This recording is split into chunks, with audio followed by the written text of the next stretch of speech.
Hello and welcome to the Ramen Profitable Podcast. My name is Atish Mazumdar and I'm here with my co-pilot, the great and powerful Chris Scott. And this is the podcast about testing out your ideas, taking your first steps, and really overcoming those obstacles on the way to entrepreneurship.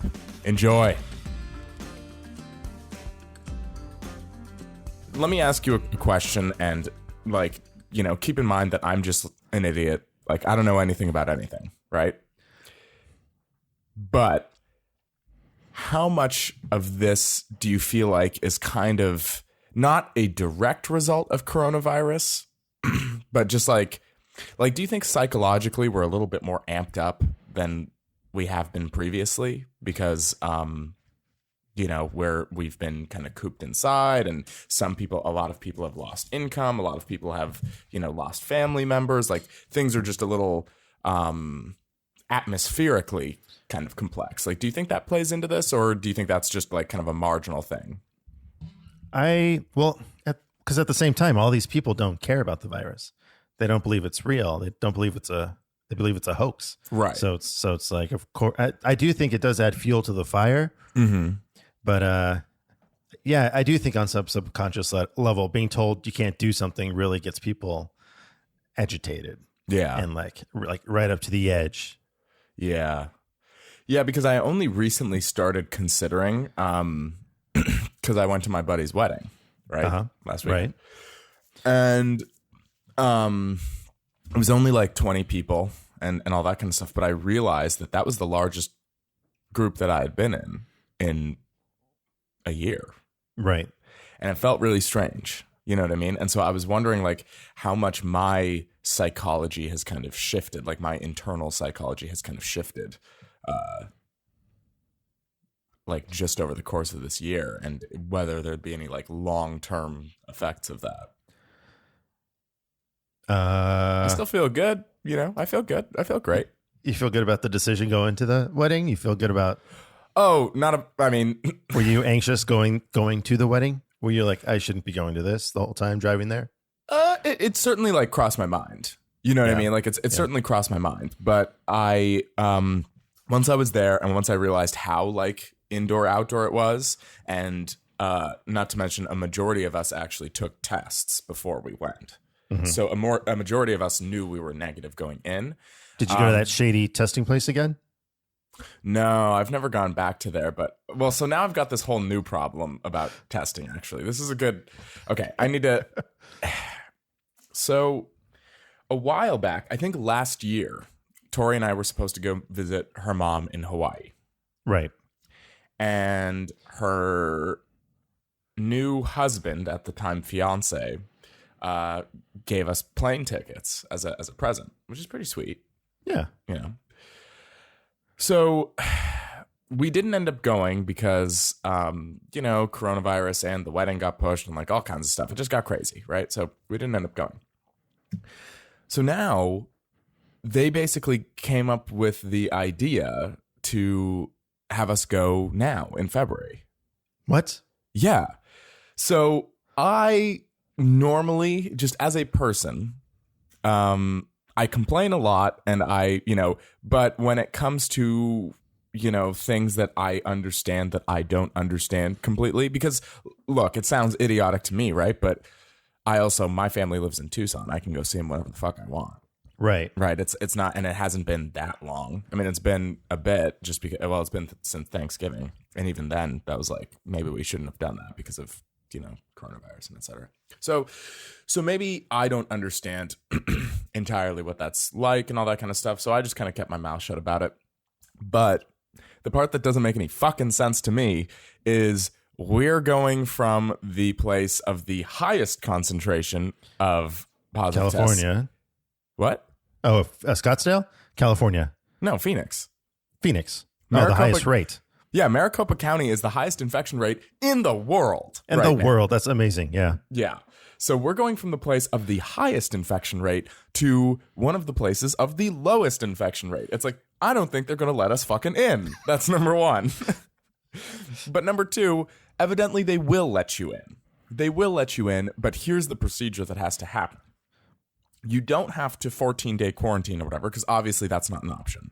I can't miss that much work or do, whatever. You can. You have unlimited time off. Well, they call it unlimited time off. Speaking of, do you know how much PTO I took last year? 3 hours. Close. 7 days. 7 days. It's like cumulatively across the year. It's like, God damn, I need to take more time off. So yeah, you didn't even get your 2 weeks in. Yeah, well, exactly, because it's like they don't even put a limit on it, but people in my same kind of strata are getting, like they're taking at least 14 days, if not 18 or something like that. So it's like, well, what the fuck am I doing? Yeah. Anyways, so I'm trying to rectify that with this trip, but here's the thing. So you have to take a specific, like, approved test by Hawaii. There's only several of them. An approved PCR test. So PCR test means it's not a rapid test because the rapid test is the molecular whatever test. Right. Right. So the PCR test, the polymerase chain reaction test, that one is not a rapid test, means it takes some days to process. Uh-huh. But you have to have taken the test 72 hours from the last leg of your journey into Hawaii. You have to take it there. I can't take it there. Wait. You have to take it 72 hours before you leave to Hawaii? Well, that's the tricky thing in the wording. 72 hours before the last leg of your trip into Hawaii. So that means if you are catching a direct flight, like, I don't know shit about Hawaii, so, whatever. But I'd imagine there's a direct flight into Honolulu because that's the capital and I think that's the big island or whatever the fuck. I don't know. Right. Yeah. So I think if you were taking a direct flight, it would just have to be 72 hours before you board your plane on, like, you have to have a negative result within 72 hours of boarding your flight to Honolulu. Our fucking thing, though, is we're not going on a direct flight. We're going, So we're going on one flight to Hawaii and then another flight in Hawaii to Maui specifically, which I hear is the good, Okay, I have no idea. I have always wanted to go to Hawaii, but dude, okay. All my vacations when I was growing up as a kid are basically where there's a lot of, like, suffering in the world. You know what I mean? Like, my dad wanted to make sure that we understood that there was, like, a lot of suffering in the world and shit like that. And one more layer has been peeled off of the Atish onion. Yeah, exactly. So, and man, I also didn't realize that, like, hikes could be fun. Like a fun thing you do with your friends or whatever until I was an adult in college. Like, hikes to me, my dad used to tell us that we had to be quiet during hikes because we had to conserve our energy to keep going. So it's like, it was just like a silent death march. Wow. Yeah. Anyways. I don't know what to say to that. So you have a flight from the mainland to Maui. Yes, the main island or big island. So internal of Hawaii. So that means that it has to be 72 hours from that second flight. So we have to have gotten a negative result within 72 hours of not the first flight, but the second flight. So me trying to, like, work out the mechanics of how this all works, because that means we have to have sent in the test somewhere between 3 to 5 days in order to get our results back. Right? But it can't be 5 days because that runs the risk of putting us beyond 72 hours from the last flight. But it can't be, like, 3 days is cutting it close because then they might not have processed it in time. So me trying to figure all this out and schedule this, it's like that Zach Galifianakis meme from probably Hangover. Yeah, probably Hangover, where it's like all the numbers and stuff like that going by. It's like, dude, why the fuck are we doing this at all? It sounds like such a dumb idea. Like, Well, to me, I'm hearing you just have to take a test, and if you pass it or fail it, you get two wins or one loss, depending if you get a positive or a negative. If you get a negative test, you got 2 wins, a free trip to Hawaii, and you for sure don't have coronavirus. Right. Yeah. Which is nice. Yeah. And then if you get positive, you have, like, you lose your free trip to Hawaii, and you get 14 days off of work. Yeah, that's true. That's true. If I could, I mean, One would think so, right? But I'm doing work right now. So it's right, like, but you can't, you should probably focus on your health and well-being during that true. time, and you should turn it off.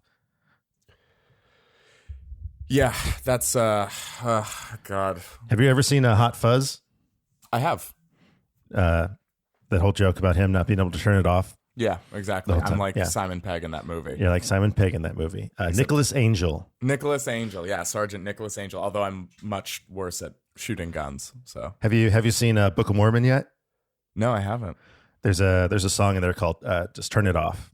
Is it about the same thing, or it's about how Mormons suppress feelings they want to express, but they can't really deal with it? Oh, yeah, it's pretty funny. So I need to turn off my workaholism. Yeah, just turn it off like a light switch. Of all the holisms, workaholism is certainly the least fun. Right, unless you love your job. Yeah, unless you love what you do. If you're true to yourself and doing the thing that you want to be doing for the rest of your life. That right there is arguably probably the best segue this podcast has seen, which, mind you, is still clunky as shit, but that's the best we've had on this show ever, because usually I'm trying to segue and they're fucking terrible. It only took 28 episodes. Yeah, yeah. Good job. Anyways, yeah, today we're continuing our series. So, forgive me for airing my, Hawaiian vacation woes, but this is basically the problems that we're engaged in now. But yeah, we're continuing our series on kind of beginning of the year, like tools or tools within the toolkit for entrepreneurs. And one of the things that Chris and I have been talking about a lot recently, actually, and we kind of alluded to this last week, was why authenticity matters. And I can think of a million different ways that this really applies. Some of them are very specific to what I'm doing currently and my kind of struggles right now. But not to brush that off or whatever, but what this sounds like a corny ass question that you would ask on a panel, but what does authenticity mean to you? Like what does that mean in terms of, your workflow and in terms of your, like, how does that get expressed in Elephant Scout, Focus Scout, and kind of your business? I think for me, the authenticity just means being true to yourself and only pursuing things that you find value in and find joy in and happiness in. And in doing that, it really motivates you to really want to work, and you kind of exude this energy of someone that enjoys what they do, and people latch onto that energy because, there's someone that actually cares about this. Right. And that kind of trickles down when you work with a crew or with other people. People are more likely to find value in something that somebody actually cares about versus, just doing your 9 to 5, punching in the numbers, filling out your spreadsheets. Yeah. Yeah. See, I actually absolutely kind of agree with that kind of breakout, because or that thought, because that it has something that's been something that's really top of mind for me recently. Like, we'll get into the real personal nitty gritty about it, not on the podcast, unless of course we find out that Ramen Profitable listeners really do want to hear about my, personal woes and all that kind of stuff. But, to be less specific, that's really been top of mind for me recently, because, I keep going back to this concept that I'm good at doing the hard stuff that I don't want to do anyways. Like basically, like having discipline, I guess, is just a very roundabout way of saying it. But there's a distinct difference that I feel when I'm doing something out of some sense of obligation, or I'm doing something out of some sense of like, I need to do it because I want to become this person, so therefore I need to do X, Y, Z, as if I'm like doing it off of a list. There's a distinct difference between that and when I'm actively approaching something with curiosity, and when I'm approaching something with like my own interest or my own, and that's the driving force, as opposed to the driving force of doing something out of like a feeling of need.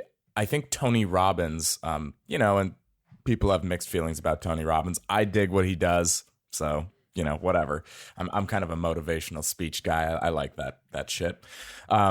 But Tony Robbins said that there's a difference between a push and a pull, and pushing is basically like discipline. And it's really good that you have that. You have to have that you're able to like, push yourself in order to do something that you really, you don't feel like it today. You're tired.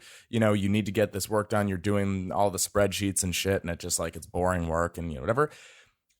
And that's good to have, but it's different than being pulled into something. Being pulled into something is that like, you can't stop yourself. You can't, like, you are going to do it, whether you get paid for it or not. You want to do it just because it is what you're like. It's the difference between being motivated and being driven. So that has recently been just really top of mind for me, because what I do now, and this borders on, being something that maybe I shouldn't say on the podcast, because as we're trying to promote it more, the likelihood of my coworkers or bosses or whatever finding it is higher. But, what I do now, I push myself to do, and I push myself to do it really, really well.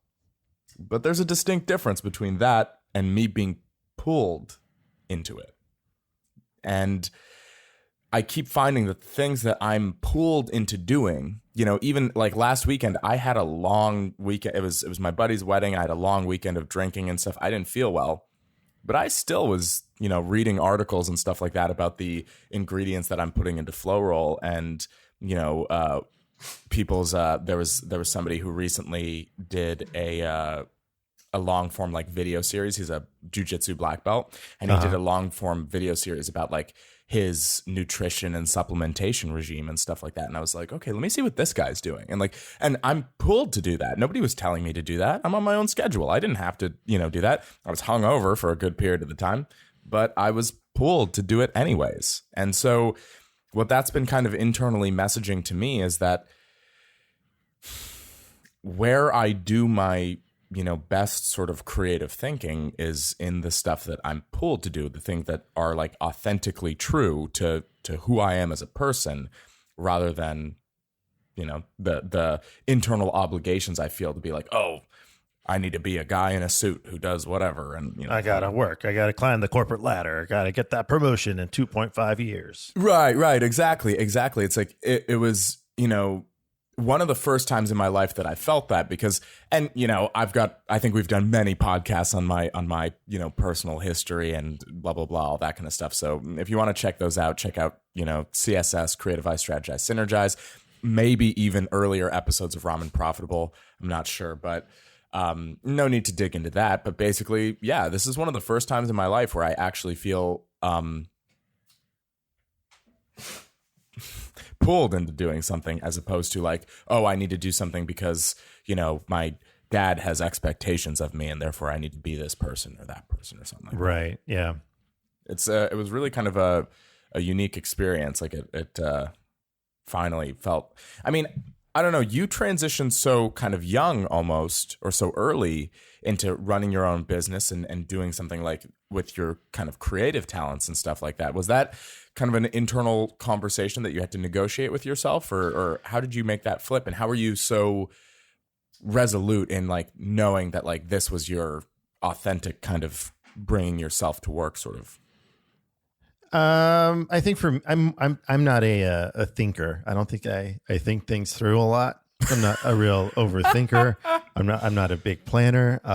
At the time I wasn't a big planner, and it's just something I kind of just fly by the seat of my pants. What happens, happens. What doesn't. Yeah. And you kind of just move forward. So I think for me, I wasn't liking, because I didn't do the Atish. I didn't have educators as parents. Mm-hmm. They're like, go to college, get your master's, get your doctorate, become a statistician. I don't know what your parents told you. Yes, I do. You talk about it all the time. That's true. But I came from a family of people that just went out and did jobs and were like, hard workers. They did You know, they police officers and teachers, and so it's just not really education driven. They're not. It's not like what I'm talking about. It's not. They're it's blue not, collar jobs versus white collar. They're not jobs that require degrees to be doctors or nurses or anything like that. But right. Which is I think is great. But it's just never something that was like. I guess it was told to me, but it wasn't shown to me. And I'm more of a, I learn more by showing than being told what to do. Yeah. I learn more by doing than actually reading about it. So I'm that kind of learner. Yeah. Which I mean, probably manifests itself pretty well in, how you developed, because you went to film school, but realistically it's like, and I don't know anything about film school, so definitely correct me where I'm, straying off the path here. But I would imagine in film school, you learn a lot about theory and you learn a lot about, applications and tools and stuff like that. But ultimately, at the end of the day, in order to write, you have to write. And in order to figure out how to shoot a film or how to shoot whatever, you actually have to shoot a film and do that stuff. So it's that really manifests in that way, because it's like, well, the only way to learn how to do it is to do it. Right. When I first started going to college, I was at the U of A, and I tried getting into the film program there, and it was a big mess trying to get into that film school. And I decided to check out the community college here at Pima Community College. Mm-hmm. And so I just was able to show up one day and just like take a class. And it's just, you're in it. Day one, they give you a camera. You go off and shoot stuff. We watch it in the class. We review it. And then we get lessons and we learn all the technical hands-on aspects of filmmaking, like how to compose your shots, how to operate the camera, how to set up the light and the tripods and the sound and all the technical tools you need to actually execute a film. And then I learned at the U of A, their approach was completely different. It was all theory-based and just sitting around talking about movies. Mm-hmm. And it was kind of training you to be more of a film critic versus an actual filmmaker. Right. Yeah. And I'm not against film critics, but it's not where I wanted to go. It's not the thing I wanted to do. And the way they would learn composition is they would take digital still cameras and take pictures, and then they would critique a single frame. But, film is 24 pictures in a row for a second. So it's like, how are you really learning how to tell a story through film that way? Yeah. And it just seems so in the head versus out in the real world actually doing things. Right. Like applying the stuff that you're learning essentially, as opposed to like, because we can sit in a classroom all day long, but that doesn't make you a good filmmaker. Right. And I've always had this fear of being stuck somewhere. And I felt like learning how to do everything in your head just gets you stuck in your head. And I wanted to be more out and about doing things and working on stuff. Mm-hmm. Even with any job I had growing up, I always felt every time I used to work at a country club, and they kept moving me up and like giving me more responsibilities. And I just saw the management above me that have been there for 10 years. And they kind of were just stuck in this job. And I didn't, not that there's anything wrong with that. Right. I just don't want to be that guy stuck at a country club. So I want to, not to interrupt your flow here, but this is something that I absolutely want to like bold, underline, and double click on. For any listeners who might be kind of younger or just starting your career or something like that, I want to point out something that Chris said that is immensely valuable, that it took me a while to figure out, but is like the earlier you get this, the better it's going to be. Being a person who has a bias towards action, meaning, not just ruminating on what, you should do or how we could make this better or whatever, or how you can make your own life better or what you want out of your career, but being someone who has a bias towards action, who is going to just maybe do something, and then like you just are results driven as opposed to, just sitting and waiting for instruction. That will get you farther in life than, and this is a real big generalization, but that'll get you farther in life than being the most knowledgeable person in the room. Just as because I've been both, right? I've been the most knowledgeable person in the room, and I've been the person who has a bias towards action. What I can say with almost certainty is that being the person who has a bias towards action, that's going to get you far. Whereas, just being the most like studied person in the room or something like that, it's good, but it's not as good as just doing what you need to do. So sorry, I didn't mean to interrupt, but I wanted to I do feel like that. I feel like that as well sometimes, just sitting around and waiting for things to happen. And I feel like the sooner you do realize, nothing's going to come to you, you just need to go out and get it. It just makes everything easier and better. Yeah.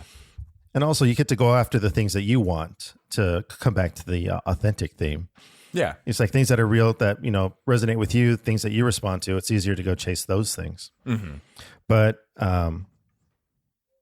yeah, so even when I was working at like the news station at Channel 4, I got promoted rather quickly. And I just looked above me to see where else I could go with this. And I just felt like I'm stuck here. Yeah. For 20 years till I can actually move up or move forward. Yeah, yeah. And so I bail on all those situations. I probably shouldn't have, because having a steady job during this time would have been nice. I want you to finish your narrative, but I do want to. This is another point that I want to put a pin in, and we'll circle back to. But please continue. But so what was I actually forgot what we were talking about. We were talking about authenticity insofar as much as like how it developed into your early kind of career, because you were making the flip from working at was it KVOA? Yeah, KVOA. And I was also doing, after KVOA, I was doing freelance corporate AV, which is just another field where there's no upward growth. And it's also not the thing I want to do, but like adjacent. So even at like the news station, it's video stuff, and I'm editing on the fly and people are watching it. It's not making a movie. It's adjacent to that. So it's getting out of the adjacent fields kind of is what is focuses me towards the film career I'm aiming for. Yeah. Okay. So there was a couple things I wanted to unpack from that, because this is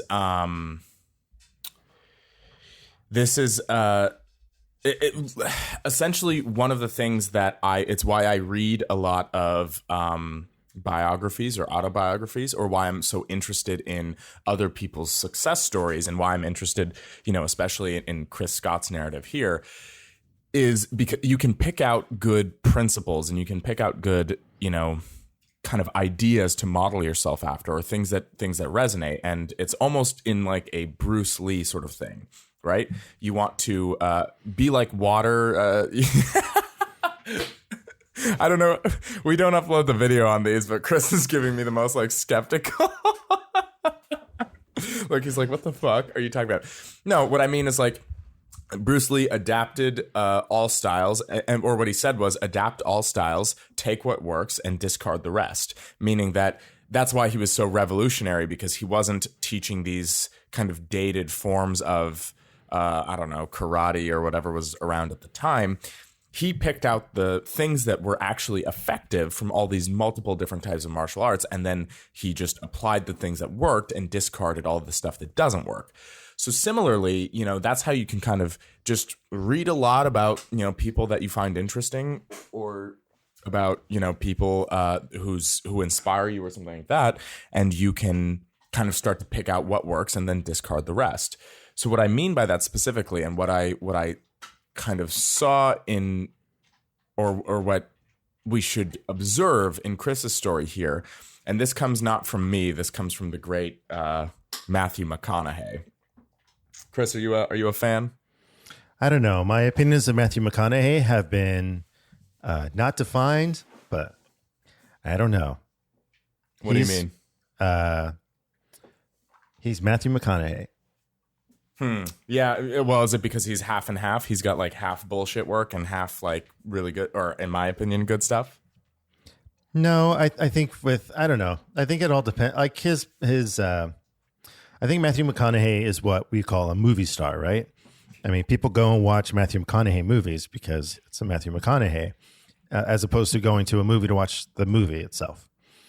Yeah. And I just don't know how I feel about his movie star personality. I don't know if he's someone I would want to hang out with, is what I'm trying to say. Oh, yeah, sure. Remember when that was a thing that they, like, people voted for George Bush on because they said he'd be, like, a good guy to get a beer with? I think the reason why people said that is because of Will Ferrell.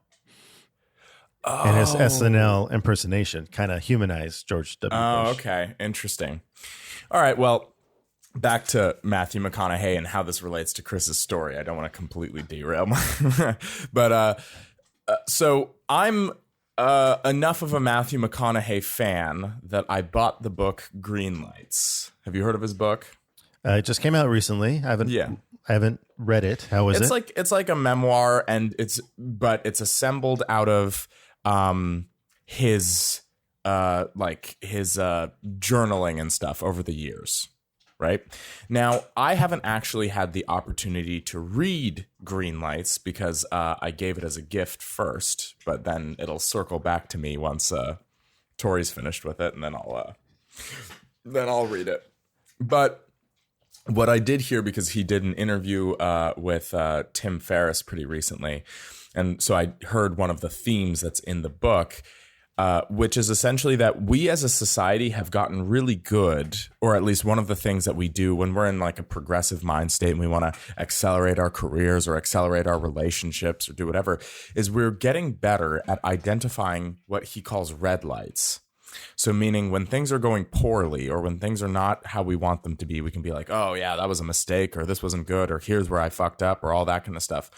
But we're actually pretty bad at figuring out when we have green lights, when things are going good, when we feel good, when we like actually don't pay attention to that. We only pay attention to the stuff that's going wrong, or at least certainly negative fucks like me do. Right. So what I kind of wanted to pull out of your narrative, and what I wanted to kind of flush out a little more and maybe have you give more context around, because that's what I'm experiencing currently, is Chris identified, kind of some red lights. Like you figured out that what you wanted didn't necessarily line up with what you saw with the opportunities in front of you.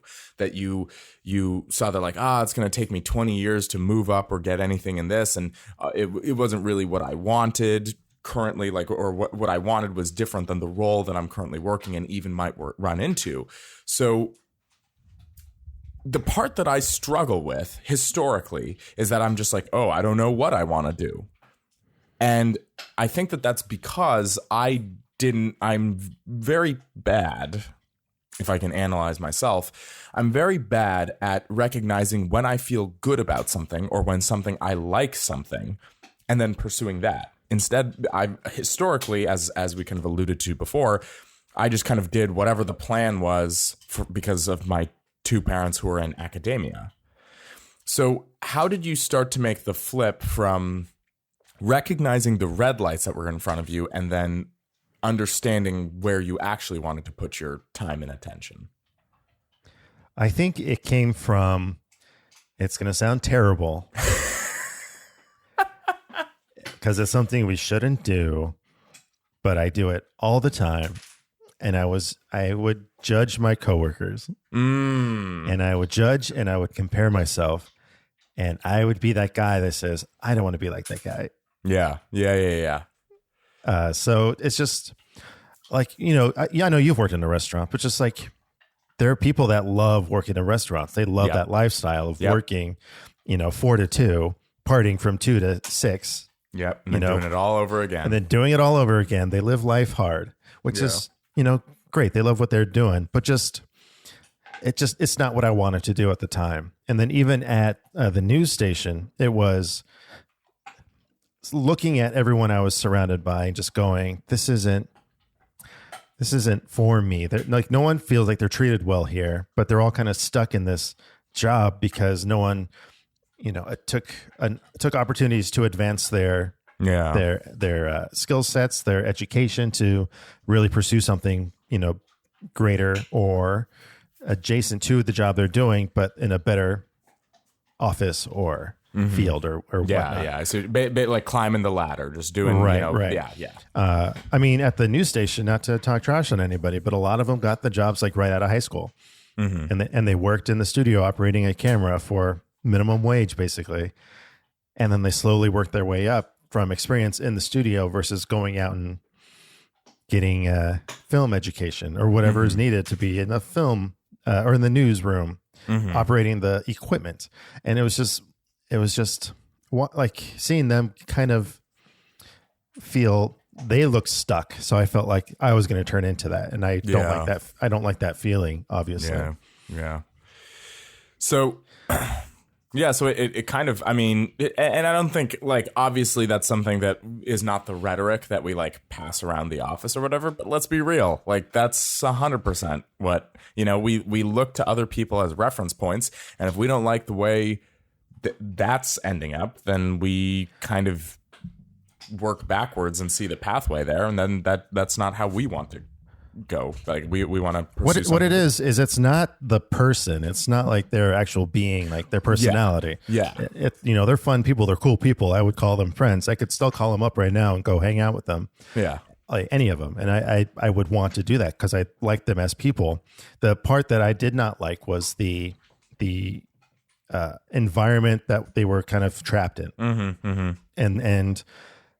And I think that goes back to, being true to yourself and being authentic with yourself and knowing that that's not what you want, but also finding people that want the same things that you want and leaning towards that and pushing yourself towards those people so you can see what's out there or see if it's really the thing that you really want and that the thing that you are going after is authentic to you, and surrounding yourself with other authentic people in that same bubble is going to help you feel better about everything.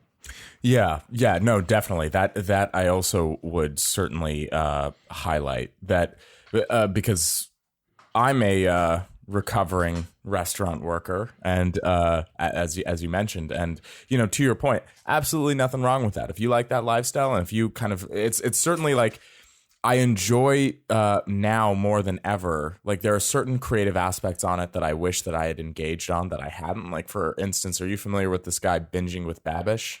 Yes. Yeah. That is an idea. I mean, the food stuff, it's like I would never be able to match him or whatever. But I told Tori years ago that she should have started being, because she's won like even national bartending competitions. Like, she actually crushes, right? So it's like, I told her years ago she should have started a YouTube channel, like on that kind of ilk about like assembling this and what this cocktail is perfect for and blah blah blah, all that kind of stuff, and never executed on it. And now I see Babish has a commercial on Hulu where he assembles a Manhattan, and it's way simpler and not, I can guarantee, not as good as the Manhattan Tori makes. And I tell her all the time, I was like, yep, could have been you. We could have been rolling in YouTube money. But so to each their own. And I definitely love the creative aspects that are coming out of it right now. But I was stuck in that kind of rotation where it's just like, well, I'm making today's money and I'm doing whatever's today. And I was spending so much time being paralyzed by fear because I didn't have the plan that, I had to align with my parents' life as my only frame of reference. But I wasn't listening to that authentic inner voice that actually was telling me like what I wanted to do or the things that I wanted to learn more about or anything like that. I was completely just stuck half my brain into what today's needs were. Like, I need to be ready for this shift. I need to be ready for, and then the other half of my brain was just paralyzed in, what I need to be a doctor by this year. I need to do this. I need to do that. Like, I completely wasn't allowing myself to explore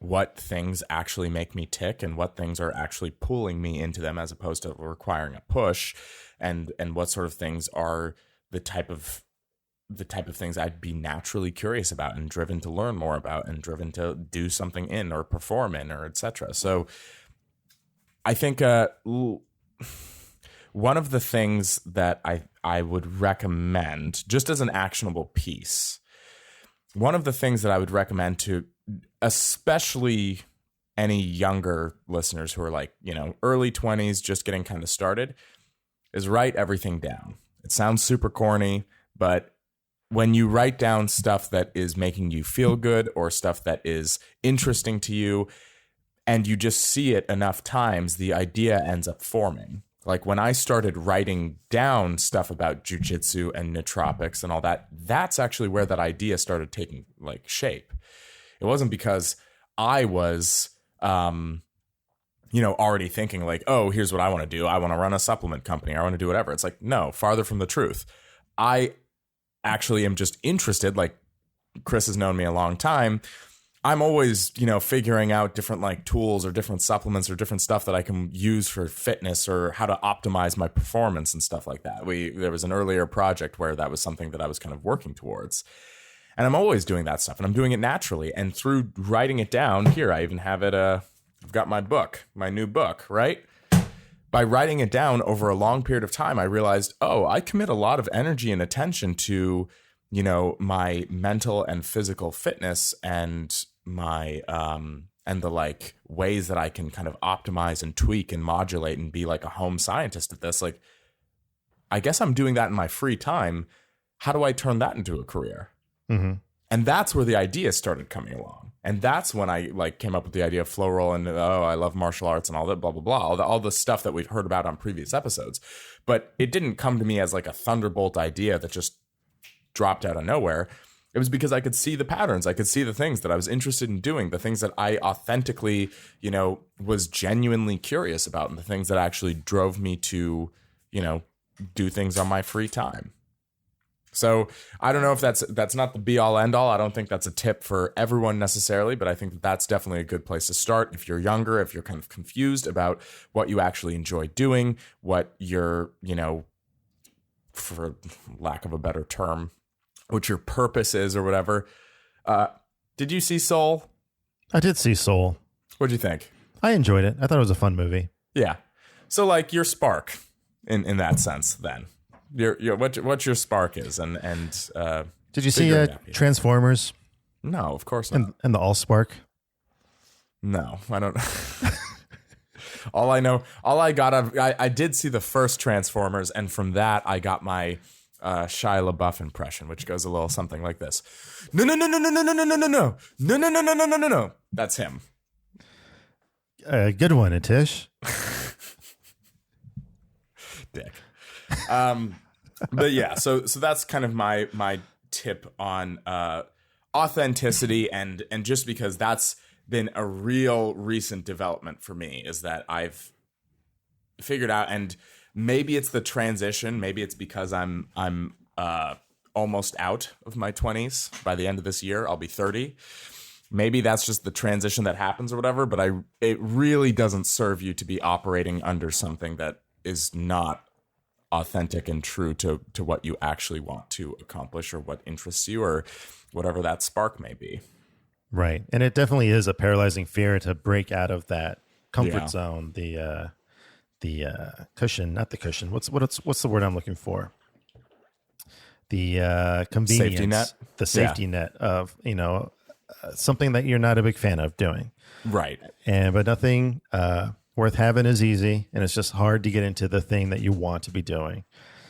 But if you're, truly passionate about it and authentic and true to your authentic self, making a plan, writing things down, like Atish said, and making a plan to achieve those steps, set a big goal and then break it down to smaller goals and then start working your way towards your authentic self.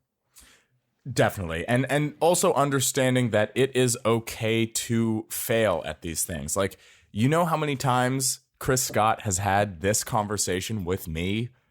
Like so many times. Like, it's just part of it, right?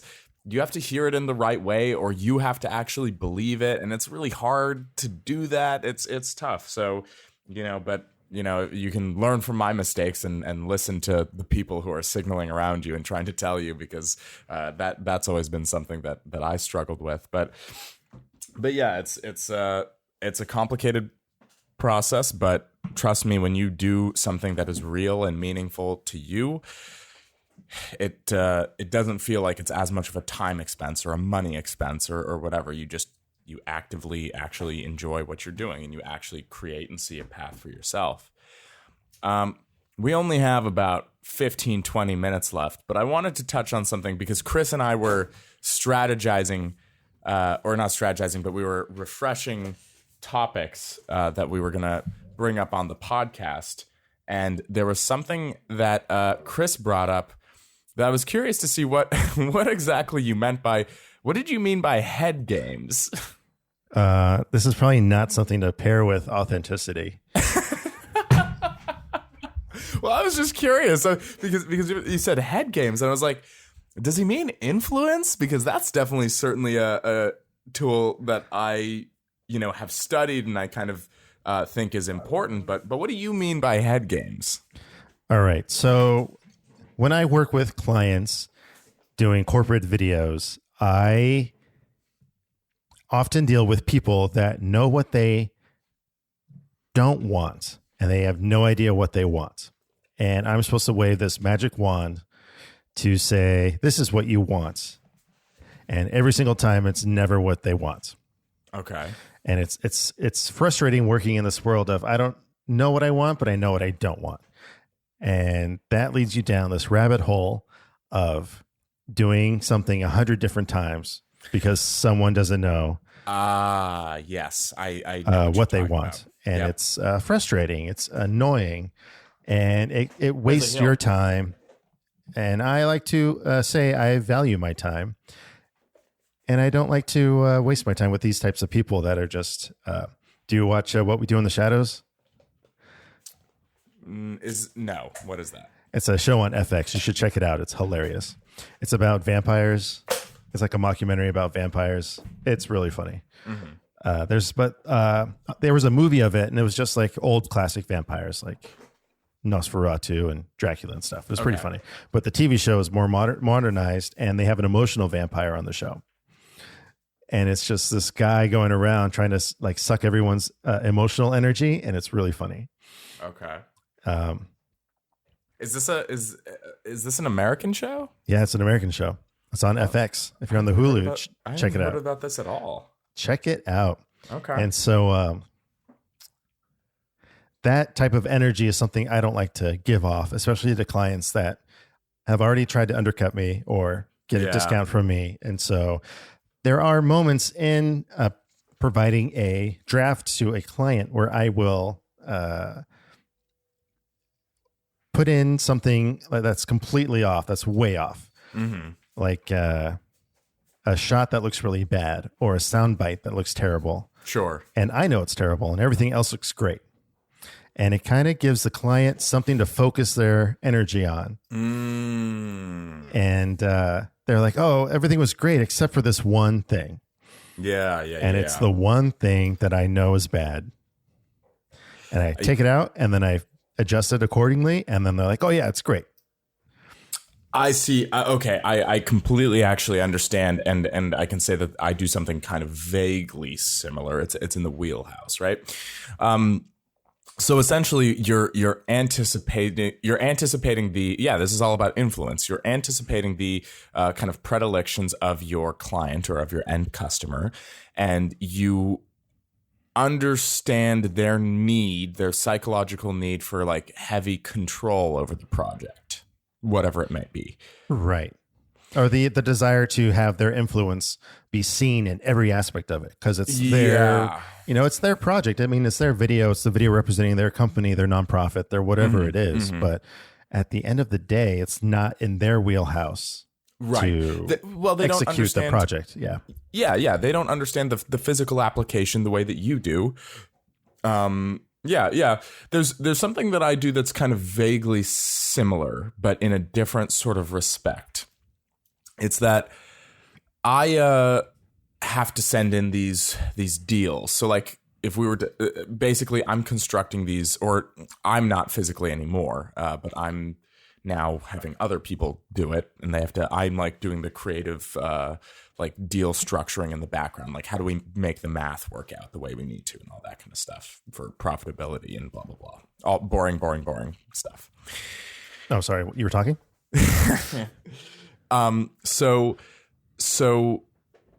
oftentimes I know, because finance has to ultimately approve the deal, like whatever we're doing, it has to make sense to them.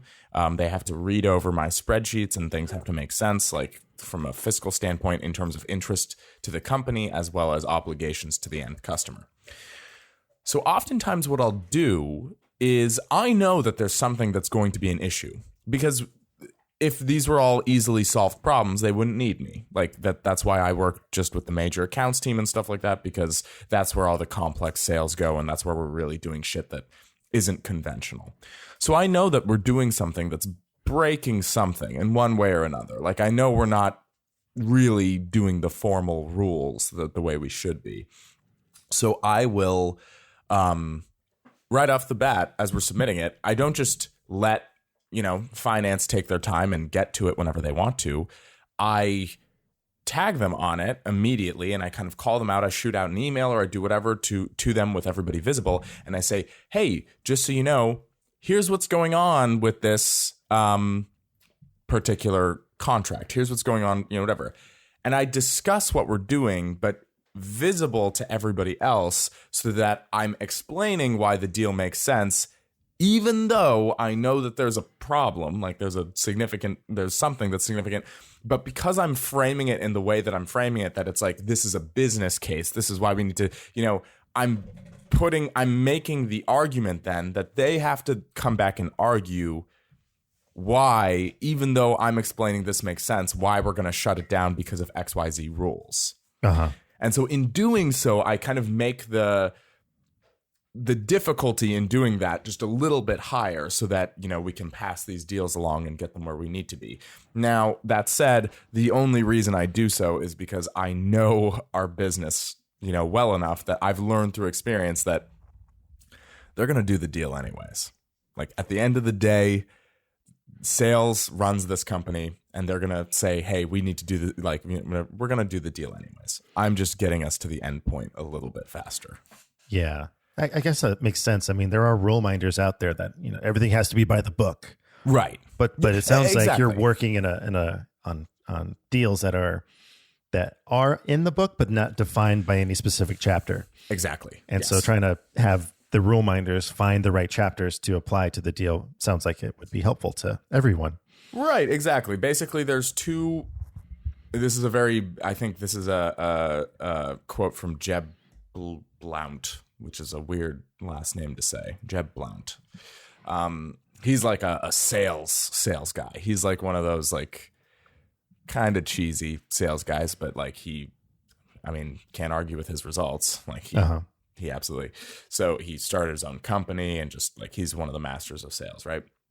One of the things he says is that there's two types of people. You need them both, and they both play very important roles, but they both have different functions. There are rain makers and there are rain barrels.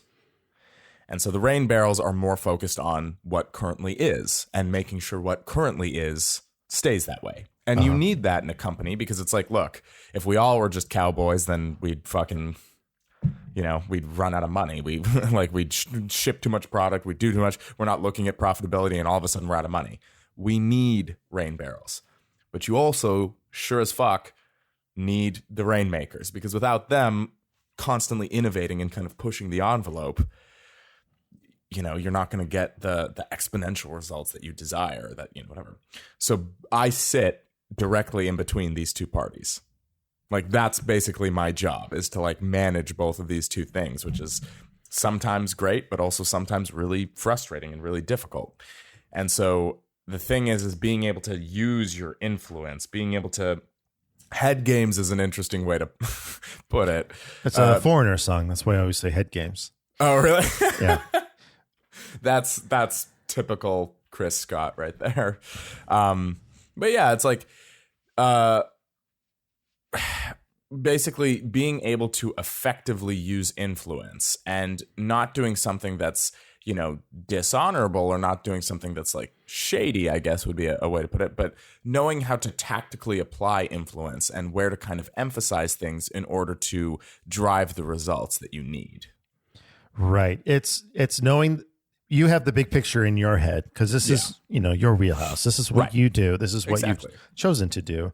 And these other people are trying to influence your process and your vision and your skill set that you've acquired over the years, or your experiences, I'm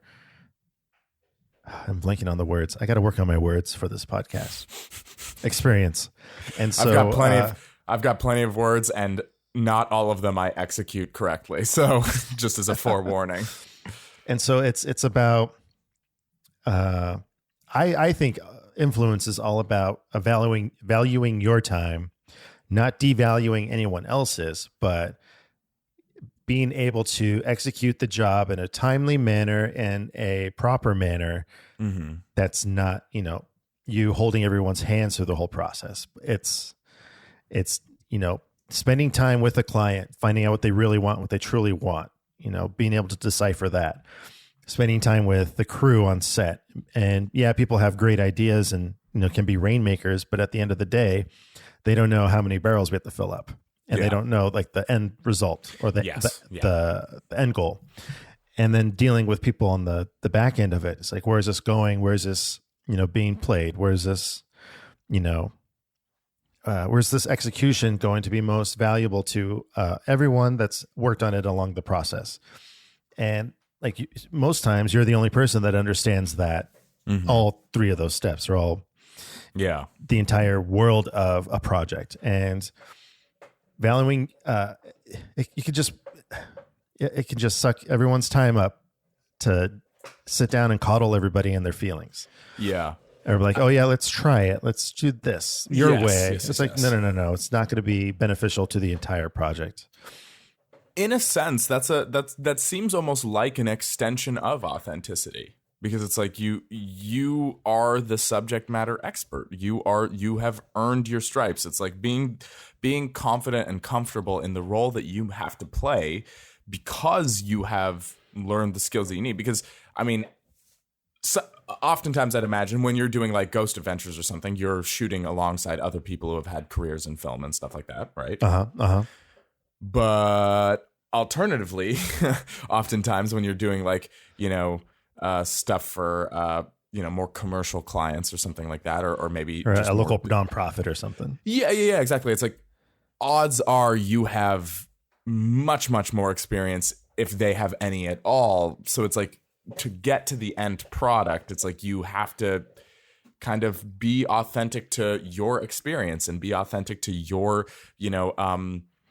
history and your, the projects that you've done in the past and stuff like that, and just know and have the confidence to know that you know how to execute this properly. You just have to apply influence in the right way in order to get the job done the way you need it to. Right. And applying the influence is the tricky part. Yeah. And that's when you have to deal with feelings and personalities and different styles. And that's why I do things like throw a red flag up in the middle of an edit that I know is terrible and bad. But I know everything else is great and works. But I just know these types of people that if they don't say something, if they don't give a note, they're not going to feel like their mark has been made on the project. Well, that's entirely, in my opinion, that's entirely the fault of like corporate America. Yeah. Because we're all on an email chain, right? So we all have to fucking say like, I agree. I think we should blah, blah, blah. It's like, that was needless. You didn't have to say that. You know what I mean? So everyone probably feels like they have to chip in. Otherwise they feel like they're invisible on this. But it's like, if you're getting a good product, if you're getting the thing you need, if you're getting the thing that will delight you and your customers and, whatever, then it's like, maybe you don't have to, change course or do something like that. Yeah. There is definitely a lot of credit that people feel is necessary. Yep. That I don't think anyone really cares about. Yeah. Those are really short-term games. Like that's the thing. It's like a lot of people get sucked into that, especially in the corporate world, but those are such short-term games and such short-term people. Like nobody is going to remember who, put up a flag on a video or something like that.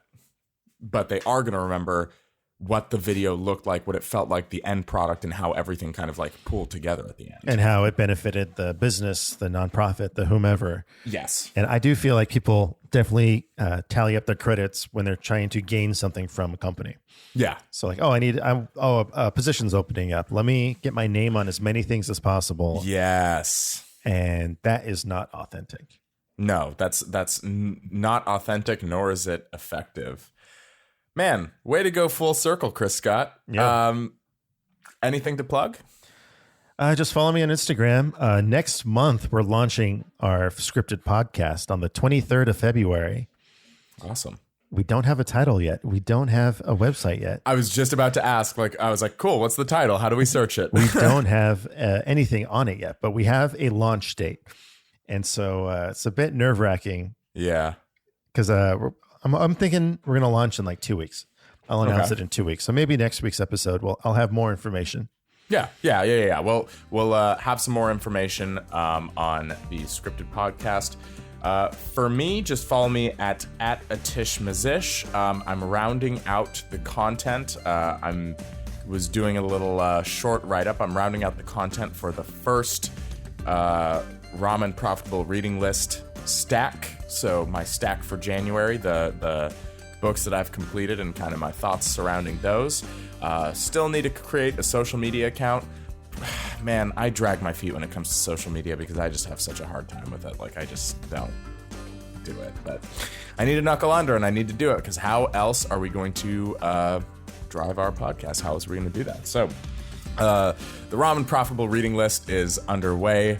I dig that. I also have some more ideas. Chris and I are going to work out on something in YouTube, or rather an old idea, but just stacking up new ideas there. So just a little teaser for you. We may have some YouTube content in the... Up until then, you can follow me at Atish Mazish on Instagram and keep up on everything Flow Roll, everything podcast related, and everything just my personal life and going to the gym early and walking my dog.